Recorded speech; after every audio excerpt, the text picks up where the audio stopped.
Way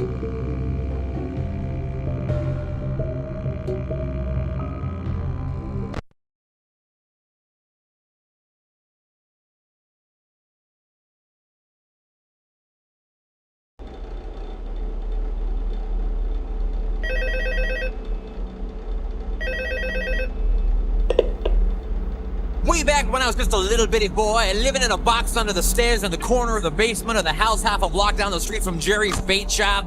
You know the place. Well, anyway, back then life was going swell and everything was just peachy!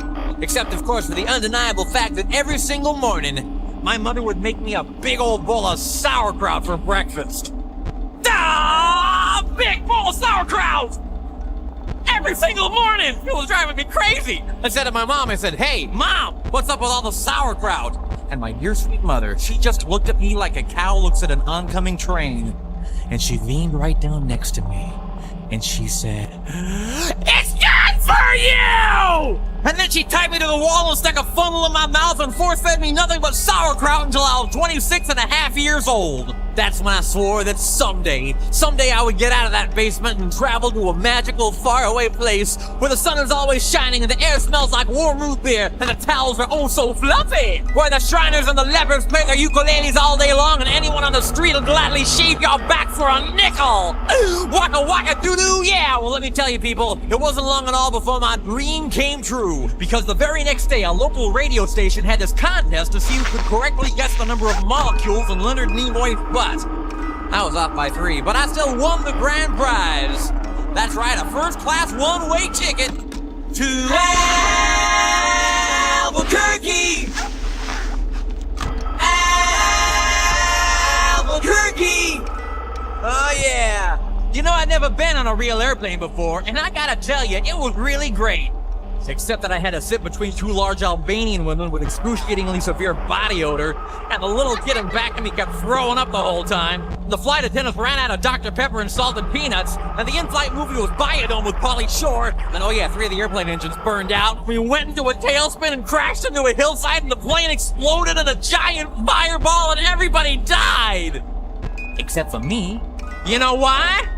'Cause I had my tray table up, and my seat back in the full upright position. Had my tray table up, and my seat back in the full upright position. Had my tray table up, and my seat back in the full upright position. So I crawled from the twisted burning wreckage. I crawled on my hands and knees for 3 full days, dragging along my big leather suitcase and my garment bag and my tenor saxophone and my 12-pound bowling ball and my Lucky Lucky autographed glow-in-the-dark snorkel. But finally I arrived at the world-famous Albuquerque Holiday Inn, where the towels are oh so fluffy, and you can eat your soup right out of the ashtrays if you wanna. It's okay, they're clean. Well, I checked into my room and I turned down the AC and I turned on the Spectrovision, and I'm just about to eat that little chocolate mint on my pillow that I love so very, very much, when suddenly there's a knock on the door. Well, now who could that be? I say, who is it? No answer. Who is it? There's no answer. Who is it? They're not saying anything. So finally I go over and I open the door, and just as I suspected, it's some big fat hermaphrodite with a flock of seagulls haircut and only 1 nostril. Oh man, I hate it when I'm right. So anyway, he burst into my room and he grabbed my lucky snorkel, and I'm like, "Hey, you can't have that! That snorkel's been just like a snorkel to me!"